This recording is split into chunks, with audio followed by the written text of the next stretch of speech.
Vamos retomar os trabalhos.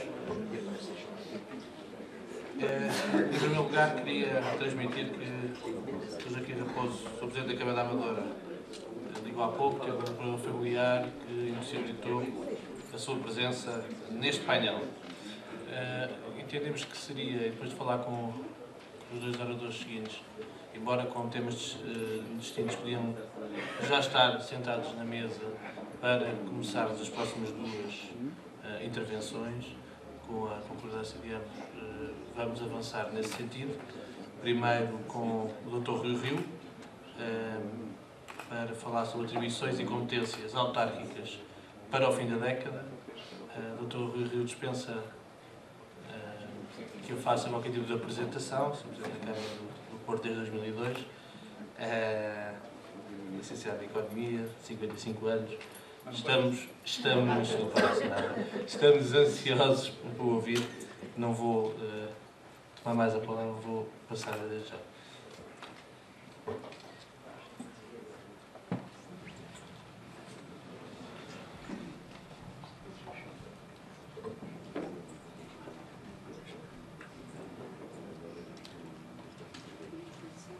Muito bem. Muito boa tarde. Muito obrigado pelo convite. Eu vou então dar aqui, obviamente, a minha visão, não a visão de outros, e a minha visão sobre aquilo que deveriam ser, enfim, a alteração de competências ou do modo de funcionamento das autarquias, enfim, para o futuro. Tem naturalmente um pressuposto que todos entendem. Eu sou, minha experiência deriva de ser Presidente da Câmara do Porto e da área metropolitana do Porto, e é evidente que em Portugal a Câmara Municipal do Porto é uma Câmara Municipal, mas a Câmara Municipal de Miranda do Douro, que já aqui hoje foi citada, também é uma Câmara Municipal. E, portanto, há aqui, desde logo, um déficit que se chama a tudo autarquia, tudo Câmara Municipal, mas seguramente que se o Presidente da Câmara de Miranda do Douro aqui estivesse, teria necessidades e teria uma visão provavelmente bastante diferente da minha, porque a realidade dele é bastante diferente da minha. E, portanto, aquilo que são as minhas preocupações e onde eu posso ter uma vantagem comparada em dar uma opinião, é naturalmente condicionada por ser o Porto, e eu não tenho vantagem comparada nenhuma em dar opinião sobre autarquias mais pequenas, porque há quem saiba disso muitíssimo mais do que eu. Isto é da natureza das coisas. Vou fazer também uma referência àquilo que entendo que deve ser feito, caldeando também um pouco com comentários sobre aquilo que tem vindo a ser feito ou que pretende fazer no âmbito das autarquias, porque ao dar fazer esse comentário, percebe-se naturalmente qual é a lógica que está subjacente a isso. Vamos começar então, até mesmo já por aí. Eu gostaria de deixar claro, para quem eventualmente ainda não o tenha como claro, e admito que hoje já a maior parte das pessoas já tenham como claro, o seguinte. Primeiro, toda a campanha que é feita, que foi feita e que volta e meia é repetida, com intervenção de um governante ou de um partido, ou só da comunicação social, ou seja, de quem for, que as finanças públicas municipais são um caos completo e absoluto, e que temos de meter este país na ordem. Isto dito desta maneira não tem pés nem cabeça. Porquê? Porque o montante total da dívida das autarquias é algo que representa entre 4% a 5% do produto interno bruto. E o montante global da dívida pública nacional andará pela volta dos 120% do PIB, se a isso não somarmos a famosa desorçamentação, ou como agora se diz, as PPPs. Portanto, estamos a comparar o incomparável. Quer isto dizer que nós não devemos pôr as finanças das autarquias em ordem? Não, não quer dizer. Quer dizer que todos temos de ter boas contas. Em casa, nas autarquias, no Estado, em todo lado. Isso é inquestionável. confundir as coisas e achar que um problema total de 8 mil milhões é o problema do país, é olhar para o país como se isto tivesse cor-de-rosa. Porque se a nossa dívida fosse de 8 mil milhões, estávamos todos felizes. Não é? É coisa bem diferente. É coisa que ultrapassará os 200 mil milhões, que é um número um bocadinho maior que 8 mil milhões. Eu gosto de dizer isto, porque há quem não tenha legitimidade moral para o dizer nas autarquias, pois tem a sua mal. Mas eu tenho a minha bem, e portanto eu tenho a obrigação de mostrar, não é, que mesmo aqueles que estão mal contam zero no problema global nacional. Portanto, não nos enganarmos, porque o problema das autarquias é um problema que deve ser resolvido, mas não é o problema do país. Antes fosse. Ponto 1. Ponto 2.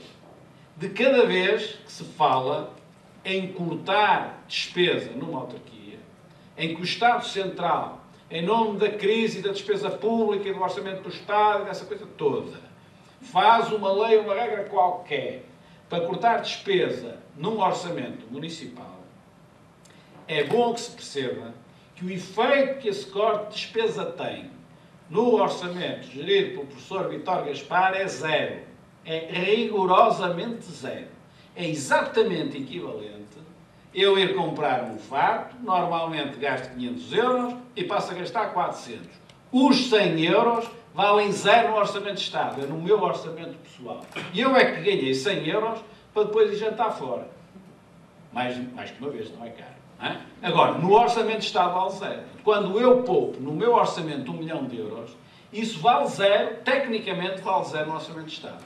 Portanto, eu não sou nada favorável em que o Estado Central venha explicar com todo o pormenor às autarquias como devem fazer a sua despesa e como devem gastar. Não é um problema entre o Estado Central nem o Terreiro do Paço, mais ou menos o Terreiro é de lado, não fica bem no Terreiro do Paço, o Ministério das Finanças fica de lado. Portanto, não é um problema entre o Presidente da Câmara do Porto e o Ministério das Finanças, é um problema entre o Presidente da Câmara do Porto e o eleitorado do Porto, que nele votou, e em que ele disse que ia gastar daquela maneira. Portanto, ele está democraticamente obrigado a gastar ou a investir, ou o que lhes queiram chamar, daquela maneira. Não é da maneira que alguém entende que deve ser, principalmente quando o reflexo é zero nas contas que tem de gerir. O que eu estou a dizer é rigorosamente técnico. Não há aqui por onde lhe pegarem. Ou acabamos com a democracia. O Ministro da Administração Interna não é o Presidente da Câmara e a coisa toca diferente. Ou se há eleições, eu fiquei com um compromisso perante as pessoas. E se eu ganhei porque disse que ia fazer aquela rua, e se o outro perdeu porque disse que não a ia fazer, eu estou obrigado a fazer a rua. E se não tenho dinheiro para fazer a rua, fui o vigarista, fui um aldrabão. Mas não é o Ministro das Finanças que me vem dizer como é que eu faço a rua, ou se gasto em diretores, ou em rotundas, ou nisto ou naquilo. E se o Ministro das Finanças, seja ele qual for, não estou a falar diretamente agora para este caso, não gosta da forma como eu estou a fazer a coisa lá no meu município, pega no telefone, liga à minha oposição e diz, peguem-lhe por ali. Mas é neste patamar que nós estamos. Não estamos num outro patamar. Enquanto, repito, mantivermos este sistema, inventado em 1974-75, que é eleger os presidentes de Câmara. Outra coisa é se aquilo for tipo diretor-geral, e então já a coisa é diferente. E, portanto, aqui, desde já, um princípio é que eu entendo que as autarquias, as bem geridas, as geridas assim e as mal geridas, todas elas têm de ter autonomia e a liberdade para gerirem o seu orçamento como deve ser. Então, o que é de relevo para o Ministério das Finanças e para o Orçamento de Estado? O que é de relevo não é o montante da despesa, nem como se faz a despesa. O que é de relevo é o déficit, ou seja, a diferença entre a receita e a despesa, quando ela se transforma em dívida, principalmente em dívida bancária, mas também, acho eu, aí já estou mais do lado da Administração Central, em dívida a fornecedores, porque isso depois, no seu somatório, prejudica a economia. Portanto, aquilo que deve ser feito não é uma interferência direta e tão direta nos municípios, o que deve ser feito é fixação de um patamar de endividamento, que depois, se formos a ver, se calhar eu serei dos mais rigorosos no país, eu que estou a ligar até numa atitude razoavelmente liberal para com os municípios, serei dos mais rigorosos se fosse definir alguma coisa, e aí sim, e dali não passa. E aqueles que estão acima terão então de fazer um plano e acordar um plano com as finanças para, à medida das suas possibilidades, chegarem àquilo que deve ser. Os que estão abaixo vão acima ou abaixo, como muito bem entenderem na média. Porque aí sim, o nível de endividamento é que conta nas finanças públicas nacionais. O montante da dívida da Câmara do Porto soma à dívida pública nacional. O que se passa dentro do meu orçamento fica naquela esfera, não passa por. Eu penso que, embora isto tenha uma pequena questão técnica, que se percebe facilmente aquilo que eu estou a dizer, e é uma perda de tempo andar a interferir, porque quando eu tenho um filho é um problema, quando tem 2 ainda é mais, quando tem 308 filhos, no caso do município, é ingerível, ninguém consegue gerir 308 filhos. E todos eles de maior idade, portanto, se são de maior idade, eu ponho ali as regras e eles lá terão de fazer. O que é que eu acho que era fundamental, da minha experiência como Presidente de uma Câmara Grande, como eu disse, e não é só grande, a questão do Porto não é só ser grande, a questão do Porto até mais as características da Câmara Municipal do Porto e de Lisboa, têm bastantes coisas semelhantes e muito diferentes de todas as demais. Na minha ótica, e isto que eu vou dizer, apesar de tudo, eu acho que é uma ótica transversal para as câmaras todas, eu acho que foi uma tristeza aquilo que assistimos recentemente, ao mais uma vez não se fazer a reforma daquilo que chamam erradamente a lei eleitoral autárquica. Aquilo que eu chamo mais lei autárquica, não é como é a lei eleita, é como ela depois funciona. O mais importante é como ela depois funciona. Eu acho que é preciso resolver um problema, que é quem ganha as eleições, o presidente que ganha as eleições, tem de ter maioria dentro do seu executivo. Não faz sentido que alguém ganhe as eleições, tenha uma equipa e nessa equipa a maioria não esteja de acordo com ele. Isto é contra as regras de gestão. Uma coisa é um parlamento, uma assembleia. Outra coisa é um órgão executivo, uma direção. E, portanto, em nome da eficácia, em nome da seriedade até, porque eu estou a falar com experiência. Eu tive um primeiro ano em que não tive maioria. E depois 2 anos em que tive maioria. Eu posso falar à vontade. Eu não vou a eleição nenhuma. Não é para mim, esta alteração legislativa não seria para mim. Garanto-vos o que estou a dizer. O nível de produtividade e de rendibilidade do meu segundo mandato com maioria, ou até do terceiro, comparado ao primeiro, onde não tinha, não tem comparação possível. Os cidadãos do Porto, eu hoje posso dizer, não é? Que se eu fosse para as eleições do segundo mandato, também não sabia como ele ia dizer. Não podia dizer, chatice, não consigo trabalhar bem, porque não sei, ninguém, não se pode fazer assim nas eleições. Mas, posso dizer hoje que não tem, é sincero, o facto de eu ter a maioria no Executivo, não perco uma data de tempo a discutir aquilo que não tem que ser discutido e que só entrava às coisas e não deixa de funcionar. Bom, portanto, eu tenho de ter poder e tenho de ser responsabilizado e tem de haver transparência. É este o quadro que se tem de fazer. Eu, pessoalmente, sou favorável a que a oposição fique dentro do Executivo. Não sou favorável a que não esteja dentro. Sinceramente, sou favorável. Por diversas razões. Primeiro, porque a fiscalização de uma Assembleia Municipal não tem a ver com a fiscalização de uma Assembleia da República. E eu, como já estive também na Assembleia da República, mesmo aí, sei eu bem que a fiscalização é deficiente e que é difícil. Estive lá com o meu partido no poder, estive lá com o meu partido na oposição. E quando o meu partido estava na oposição e eu tinha de fazer a fiscalização, era preciso muita imaginação, ver muita coisa para obter a informação necessária. Agora imagine-se numa Assembleia Municipal. Bom, por outro lado, uma Assembleia Municipal é um órgão que não tem nenhum perfil, digamos assim, de profissionalismo, de acompanhamento. São pessoas que trabalham, têm a sua vida e vão lá de vez em quando. Enquanto que se estiverem na variação, também é assim, mas pelo menos recebem os documentos, fazem aquilo todas as semanas ou de 15 em 15 dias, há um acompanhamento maior. E eu acho que é mais saudável ter lá isso. Depois, o próprio Presidente da Câmara, se eu não tiver a minha oposição no Executivo, em minoria, para que as coisas funcionem, mas lá dentro, eu desconfio, e a minha Câmara é a segunda maior em número de vereadores, quanto mais pequena, pior, que ao fim de 1 ano ou 2, para evitar a chatice da reunião, a ata circula e a gente assina. É aquilo que a experiência da vida me diz que acabaria por acontecer se nós, todos amigos, tivéssemos de reunir ali num canto, uma sala, hoje não pode, uma amanhã não pode, outra, aquele não vem, não sei o quê, e na primeira oportunidade aquela gente, ela fazia ato, eu dizia como era e eles assinavam. É o que eu temo que possa acontecer. Para lá de outra coisa também, que me diz, nem é tanta a experiência política, é da vida, para mal dos meus pecados, que é sinal que já não sou assim tão novo, eu acho que a oposição dentro do Executivo cimenta a unidade da maioria. Ou seja, se não estiver lá a oposição, aumenta o potencial de conflito entre os membros da maioria. E se nós formos ver bem, o conflito que existe hoje nos executivos municipais entre os membros das maiorias é muito menor que os conflitos que existem, por exemplo, ao nível dos governos. É raro o governo onde não há conflitos entre ministros que não falam uns com os outros e, às vezes, ministros que não falam com o seu próprio secretário de Estado. Não é? Nos executivos municipais, isso acontece com muito menos frequência. E a presença da oposição é um cimento de unidade para quem está aqui. Caso contrário, a dada altura aquele vereador não está muito de acordo com o outro e começa a dizer não sei o que é, e depois o outro tomou o partido daquele, né?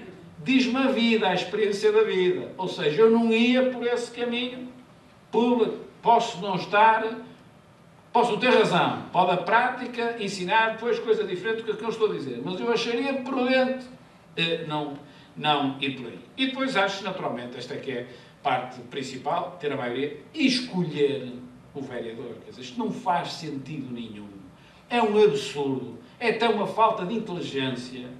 Quando um vereador sai, é substituído por próximo da lista. Isto é um insulto, eu peço desculpa à inteligência. Então o vereador que vem a seguir é um homem capaz ou uma mulher capaz de ir para o ambiente? Mas se for do urbanismo, é capaz no urbanismo? É capaz na cultura? É capaz em tudo? Digam-me onde ele está, que eu preciso dessa gente com essa capacidade toda, que eu não conheço. No Porto, há muitos desses. Mas o Porto é uma casa à parte, onde somos todos muito bons. Mas tirando o Porto, existe, é mesmo um caso único no mundo, existe algum outro lado, onde haja uma pessoa, senhora ou senhor, que seja capaz de tudo e capaz de substituir tudo e mais alguma coisa. É bem. E depois tenho um problema. No Porto, os senhores não têm, mas eu como tenho, esses super-homens e essas super-mulheres, portanto eu meto como o próximo da lista.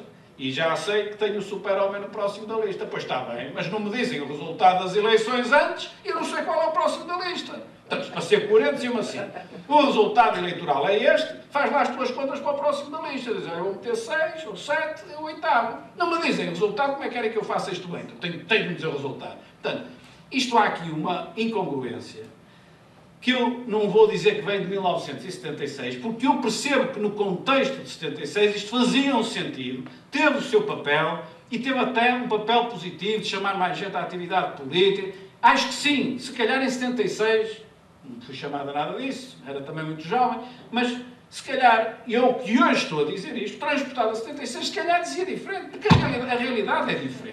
Nós temos de nos adaptar à realidade. Hoje isto não faz sentido. E, portanto, eu tenho de ter a capacidade, ou eu devia ter tido, porque eu estou de saída, que eu falo, digo, mas é para ser claro, eu não estou a pedir nada para mim, é da minha experiência e para ser melhor para o país. Eu devia ter tido a capacidade, em muitas circunstâncias, de não entrar o próximo da lista, mas poder eventualmente escolher outra pessoa. Não tenho más experiências. Mas isto lá de eu não ter tido más experiências e eu dizer assim, ele era que então se eu pudesse... Não tenho. Mas não é lá por eu não ter que a lei tem de continuar mal feita. E, portanto, acho sinceramente que essa era uma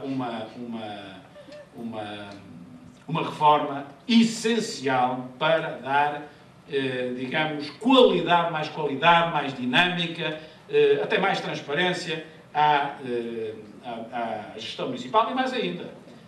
Quando um presidente tem maioria por um, que é a maior parte dos casos, e em alguns casos só pode ter quase mesmo maioria por um, quando são 5 é muito difícil ser 4-1, não é? Ele, de certa forma, se tiver um vereador que não seja uma pessoa séria, ele está na mão dele, porque ele pode começar a exigir isto e aquilo e aquilo outro, e agora o que é que eu vou fazer? Porque o homem diz, olha, eu passo a votar do outro lado, e lá vai ele alterar na secretaria, até eventualmente em interesse próprio, que o Presidente não quer, não é? Lá vai ele alterar o próprio resultado eleitoral. Dizem-me assim, conheces algum caso? Se me perguntarem, eu respondo, conheces algum caso Eu não conheço um caso, mas não preciso conhecer, nem andei a ver os casos. Acho que manifestamente não é, teoricamente, uma solução agradável. Não é? Aliás, também se fosse agradável, era assim que estava o governo. Tínhamos lá no governo o Francisco Louçã, saía e entrava o Semedo, estava o Jerónimo de Sousa, estava o Sócrates, não é? Tinha sido substituído agora pelo Seguro, então estavam lá todos, estava tudo bestial. Não, isso é no Parlamento, são lógicas diferentes. Agora, presença para fiscalizar e estar lá, isso, como digo, pelas razões que dizem. Outra matéria que eu acho, e aqui é subscrever em larga medida tudo o que eu vi, não sei se ouvi uma parte grande ou pequena, não sei há quanto tempo tinha começado o orador anterior, o Dr. Carlos Lobo, que tem um conhecimento técnico da matéria que não tem comparação com o meu, como é lógico, mas do ponto de vista político, sem baixar àquela vertente técnica que ele domina, eu acho que era importante também rever a Lei das Finanças Locais, rever a Lei das Finanças Locais devidamente articulado com as competências que os municípios têm e que poderiam ter eventualmente. E aqui, infelizmente, vamos tarde, mas mais vale tarde do que nunca. Eu discordei sempre que o financiamento das câmaras municipais assentasse em larga medida na construção. Ou seja, se eu deixar construir mais, eu recebo mais IMT e, acima de tudo, recebo muito mais IMI, ainda recebo mais taxas. Eu acho que isto não é saudável. Há muitas coisas que se fizeram, que nós sabemos ou suspeitamos, de forma não séria, em matéria de urbanismo por esse país fora, mas há muita coisa que não é exatamente assim, não tem a ver com a seriedade, com coisas mais escuras, tem a ver com a própria lógica, porque eu sei, é o prédio. Se o prédio tem 3 andares, paga X. Se tiver 7, paga mais agora e fica a pagar mais no futuro. Não é? E, portanto, a própria lei empurrou os autarcas para muitas decisões que, se ela assim não fosse, teriam tido um planeamento urbanístico mais equilibrado, porque não tinham uma preocupação subjacente que é e as receitas para o município para poder fazer obras, vistas no bom sentido do termo ou no mau. No bom sentido é fazer as obras mesmo, no mau sentido é preciso delas para depois ganhar eleições. Portanto, eu há muito que defendo, já ainda não era Presidente de Câmara, causava-me sempre um bocado de aflição, que devia haver uma alteração da Lei das Finanças Locais. É evidente que se tivermos o contributo de técnicos com a capacidade que o Dr. Carlos Lobo demonstrou, excelente.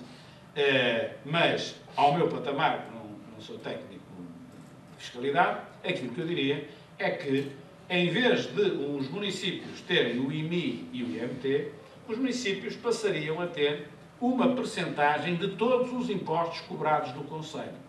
E aí já nós conseguíamos ter uma aproximação maior àquilo que é a verdadeira realidade económica, social e cultural do Conselho e o financiamento dos municípios. E se eu tiver uma percentagem do IVA que se cobra no Conselho, do IRC, do IRS, do IMI, do IMT se ele existir, uma percentagem, eu deixo de ter o IMI, passo a ter uma percentagem do IMI. Se eu tiver um quadro deste género, eu tenho naturalmente uma fotografia mais clara, não é, ao nível das receitas, daquilo que é o meu conceito. E aqui, foi dito, e bem, antes de mim, qual é a dimensão de um município? Aí nós temos sido francamente primários. Quer dizer, o município de Lisboa, que é o melhor exemplo que se pode dar para isso, a gente vai ao INE e a coisa não difere muito da conversa no cabeleireiro, ou no barbeiro, ou no autocarro. Acho que é 500 e tal mil, ou mais. Mas não é cidade de Lisboa. Isso são as pessoas que dormem em Lisboa. Vamos lá confundir as coisas. Mas eu, quando tenho problemas no Porto, é quando eles estão a dormir, é quando eles estão acordados. E quando estão acordados, aqui não são 500 mil. É bem mais de 1 milhão. É bem mais de 1 milhão. Eu tinha escolas no Porto, se querem agora, não sei, mas quando cheguei ao Porto, tinha escolas no Porto que não tinham um aluno do Porto. Eram todos dos subúrbios dos concelhos à volta do Porto. Não é porque os pais trabalhavam no Porto, deixavam naturalmente os miúdos mais próximos de si, porque durante o dia estão no emprego e não estão em casa. Portanto, a dimensão do município não pode ser dada pelo número de pessoas que lá dormem. Até porque se eu pegar em prédios e os colocar uns atrás dos outros, eu posso chamar aquilo uma cidade. Mas não é bem, é um aglomerado de prédios. É um pouco diferente de uma cidade. Uma cidade é muito mais do que isto. E, portanto, A dimensão de uma cidade é dada por quem lá vive e não por quem lá dorme. E, portanto, para se aferir essa dimensão, nós temos de ver o consumo de água, o consumo de luz. O consumo de água no Porto é muito superior a qualquer outro concelho à volta do Porto. O consumo de água aqui deve ser muito superior a qualquer outro da volta do Porto. Eu sei que é consumo de gás, consumo de água, consumo de luz, o número de estudantes, etc. Há diversos indicadores que se podem ir buscar para depois criar, então, um índice, uma coisa assim, que dê, então, uma verdadeira dimensão do município para todos os efeitos em que se pretenda entrar em linha de conta com essa dimensão. Sendo que, nesse financiamento autárquico que eu alterava no modo em que estou a dizer, tínhamos de ter dois problemas. Um é a transição. Deve ser dramático fazer um quadro direitinho, ter este que não vou dizer que não tem pés nem cabeça, mas que é algo cedo, fazer um direitinho, deve dar aqui choques brutais. E depois, naturalmente, temos de ter os fundos que são transferidos do Orçamento de Estado e que têm de ter em atenção a questão da coesão nacional, porque o potencial, designadamente do interior para o litoral, é muito diferente e, portanto, tem de haver aqui um equilíbrio. Nós que os reclamamos à escala europeia, temos depois de o praticar aqui. Eu só estou a dizer o modelo, não estou a descer ao pormenor, nem tenho capacidade técnica para descer tanto assim ao pormenor, verdade seja dita. Na leitura que eu faço da forma como elas têm evoluído. Depois, há a questão também da redução ou não das freguesias e dos municípios. Com mais dificuldade nas freguesias, porque não fui presidente junto, eu tenho sempre dificuldade em falar sobre aquilo que não conheço muito bem, porque aí é mais uma boca que muitas outras. Se é do que conheço melhor, vale um bocadinho mais do que eu. Eu, relativamente aos municípios, acho que eu não tinha a preocupação de reduzir o número de municípios. Não estamos a falar do que vai ser feito. Estamos a falar do que é que eu acho que devia ser no futuro. Eu não sei se no fim do que eu vou dizer tinha um bocadinho mais ou um bocadinho menos. São 308, depois acabava em 314, agora em 290. Não me preocupa. O que me preocupa é o seguinte: é olhar para os municípios e garantir que os municípios têm uma escala própria para executarem aquilo que é suposto executar. E eu tenho consciência que um município muito pequenino, com muito pouca gente, não tem escala para cumprir as suas competências. E, nesse sentido, tem de ir roubar, entre aspas, freguesias a municípios vizinhos, de maneira a que se consiga harmonizar e equilibrar, contando que o município também não seja assim tão pequeno como isso, se for assim tão pequeno, então tem mesmo de se juntar. O que eu acho é que devia ser feito um ajustamento, se isto fosse possível, se tocar, como digo, plano teórico, o que é que eu acho que devia ser feito? De forma a que os municípios muito pequenos passassem a ter uma escala própria para conseguirem fazer as suas competências. E o meu contrário também é verdade. Eu acho uma discussão do outro mundo, sinceramente, uma coisa típica de um regime degradado como aquele em que nós vivemos, andar a pensar, no caso do Porto, somar o Porto com Matosinhos, ou com Gaia, ou com a Maia, ou sei lá bem como é. Pelas razões que eu estou a dizer, tente-se perceber isto para que haja um mínimo de seriedade e de credibilidade naquilo que nós dizemos. Um município com 4.000, ou 5.000, ou 6.000 habitantes não tem escala. Mas um município, se tiver 1 milhão, também não consegue. Valha-me Deus. Porque se então, olha, o que é que quer? Para perceber melhor o que eu estou a dizer. Então, se eu juntar o Porto com Matosinhos, passo que a ter forças armadas, portanto, passo a ter essa competência e a competência da limpeza passo para o Governo, vai haver um Ministério que vai cuidar de varrer as ruas desde Valença até Vila Real de Santo António. Haja bom senso. Um município não é um país, mas também não é uma freguesia. Um município não é, o tamanho do município não é 3,4876, claro que não é, mas há aqui uma escala de bom senso para cumprir as competências que competem o município.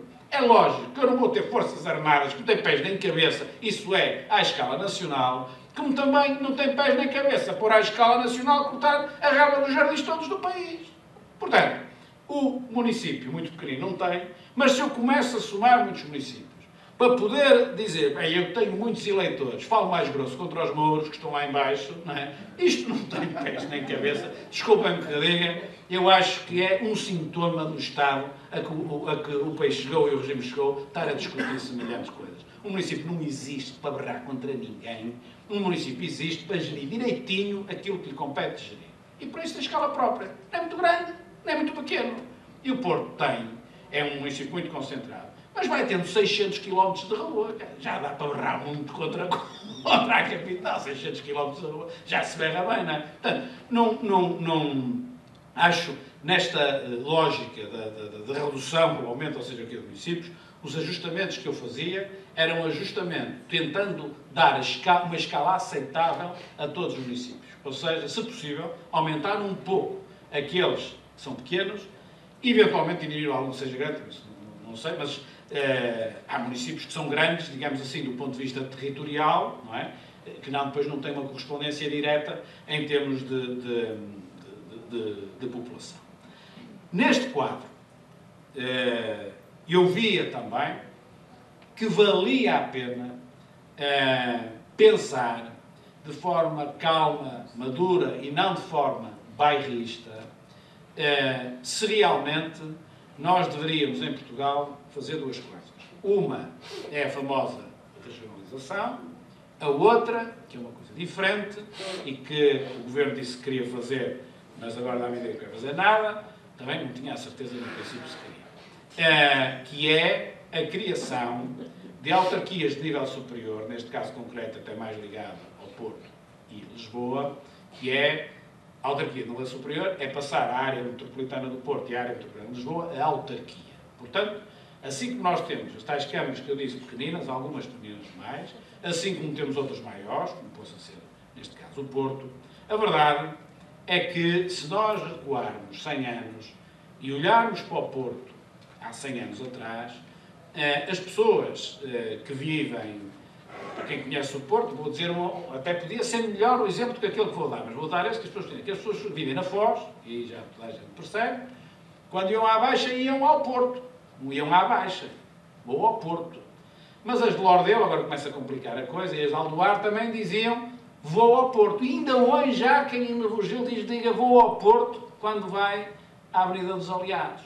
Portanto, quando nós olhamos há 100 anos para aquela realidade, nós tínhamos uma coisa concentrada, muito concentrada naquilo que chamamos a Baixa do Porto, algumas casitas dispersas nas outras freguesias que hoje são cidade do Porto, e depois tínhamos Pinhais, Campos de Milho, Bolsas, Matosinhos. No início do século XX era o Conselho de Bolsas. Havia a Junta de Freguesia de Matosinhos, Conselho de Bolsas. Só depois, para a altura da República, é que passou a Conselho de Matosinhos. O próprio nome indica o que era. Ora bom, hoje a realidade é outra. Quando se chega de avião e olha, quem perceber bem, tudo bem, quem conhecer é um contínuo urbano.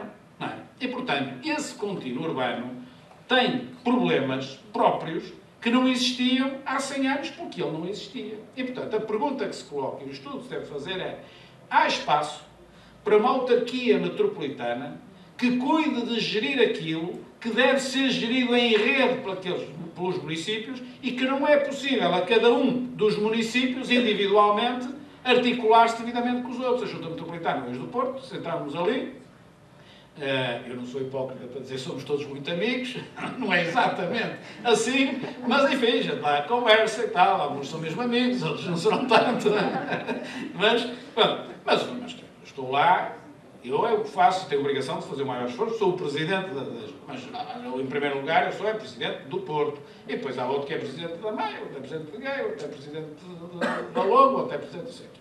E portanto, têm de cuidar. A minha pergunta é, para aquilo que é transversal, lixos, transportes, etc., vale ou não vale, está ou não está na hora? Não sei se está na hora, mas na hora de estudar e de pensar e ver, está. Isso nós fizemos por encomenda do Governo e acordo do Governo, e está feito e terminado. Os efeitos políticos disso, há medo de, e se ele é eleito, o presidente dessa coisa é eleito, a gente depois passa a ter mais uns Açores e mais uma... Não é bem Açores e Madeira, faz uma autarquia maior um bocado, não é? Tem de se medir isso, mas parece-me que não vem daí também muito mal ao mundo, por esse lado. Agora, aquilo que isso tem de ter, seja na regionalização, que é uma outra coisa, seja nesta, que é uma coisa mais suave, tem de ser claro que os objetivos sejam: o orçamento público tem de baixar. Ou seja, se eu fizesse a regionalização e passasse para a esfera regional, uma parte da DREN, da Direção Regional de Educação, uma parte, a DREN é o norte todo, quer dizer, agora, em termos de, agora confundi isto, porque isto era o raciocínio que eu fazia para as áreas metropolitanas, para a Direção Regional. Se eu fizer a regionalização e passar a DREN para a esfera regional, passar a Direção do Ambiente, passar isto não sei o quê, eu somo os orçamentos disso tudo e, no fim, o orçamento regional tem de ser inferior que o somatório disso. Claro, vale a pena estar a fazer uma reforma para gastar mais, não é? para gastar menos. A eficácia dos serviços tem, francamente, de aumentar. Tudo aquilo que nós temos de programar tem de ser nesse pressuposto e com essa condicionante. E tem de haver um controle brutal sobre o endividamento das regiões, para não acontecer o mesmo que nós sabemos que aconteceu em Portugal. Se conseguirmos isso, e essa garantia, eu acho que vale a pena, de forma séria, sem populismos e sem bairrismos, pensar se isso não é melhor. Porque, efetivamente, a experiência dita-me que sofre no Porto alguma, Bragança, se não for, sofre-se algumas decisões que se está a olhar para aquilo e se não percebe nada disto. Escreveu lá qualquer coisa, não tem noção nenhuma do que está para aí a fazer e a escrever. E talvez se consiga ultrapassar isso. E a eficácia dos serviços também, porquê? Porque há diretores regionais que o chefe está lá em Lisboa, não sei, se for ali em cima, e se eu, entre aspas, for o chefe dele, e se ele fizer mal, e se eu depois for penalizado eleitoralmente, eu sou o primeiro interessado aqui lá bem e pôr lá alguém que ande bem. É isto, basicamente, que eu tinha aqui para dizer. Tenho aqui mais coisas, mas acho que vale a pena, se não estico demasiado o tempo. Queria apenas dizer o seguinte: no âmbito das competências, eu acho que aqui também já foi dito pelo Dr. Carlos Lobo, nisso eu estou de acordo. Aliás, uma coisa que eu não percebi bem a posição dele, e que ele disse, bom, mas determinados municípios vão pagar mais num dado conselho, porque se o conselho tiver mais endividado, tiver de recorrer eu não sei o nome, há aqueles empréstimos que têm um nome assim. Em Portugal inventam-se logo uns nomes, um PAE, não sei o quê, e péssimas coisas. Bom, não, ok. Depois, lá um bocado de frio, isto eu tive que ficar a pensar o que é que ele está lá, depois já comecei a perceber o que é que era. Portanto, eu acho que isso acho lógico em democracia, ou seja, livremente as pessoas escolheram o seu representante, com um dado perfil e uma dada maneira de fazer as coisas, livremente também têm de ter as consequências boas e más disso. Isso a mim não me causa grande aflição.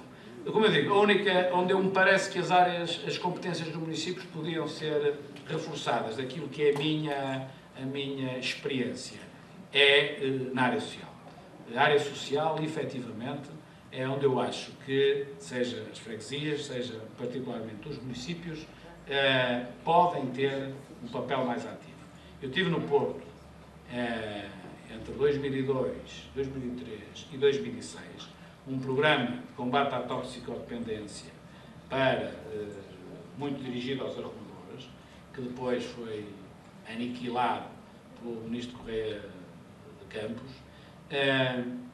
que era um programa que efetivamente era impossível fazer à escala nacional.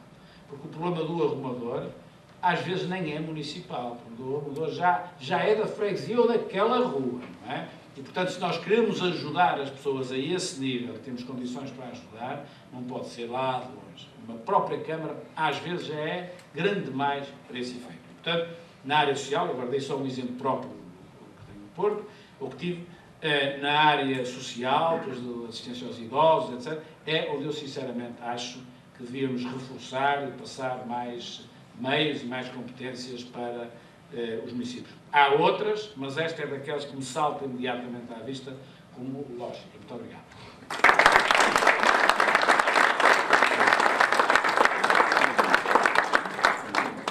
Vamos entrar agora num período de perguntas e durante a intervenção da primeira pergunta fecha as inscrições, mesmo em cima do tempo, e portanto não posso permitir muito mais do que isto. Há alguém inscrito? Agora alguma questão? Foi esclarecedora a intervenção do Dr. Guerreiro. Então, não havendo nenhuma questão, eu, sabendo que o Dr. Guerreiro ainda tem que fazer uma viagem para o Porto, quero apenas transmitir, foi uma honra tê-lo aqui connosco, agradecer-lhe e dizer-lhe que nos deixou aqui palavras de esperança e ao encontro daquilo que nós precisávamos de ouvir e que, de certeza, quando tiver a oportunidade de ver as nossas conclusões, perceberá que deu um contributo importante para aquilo que foi o dia de trabalho que tivemos hoje.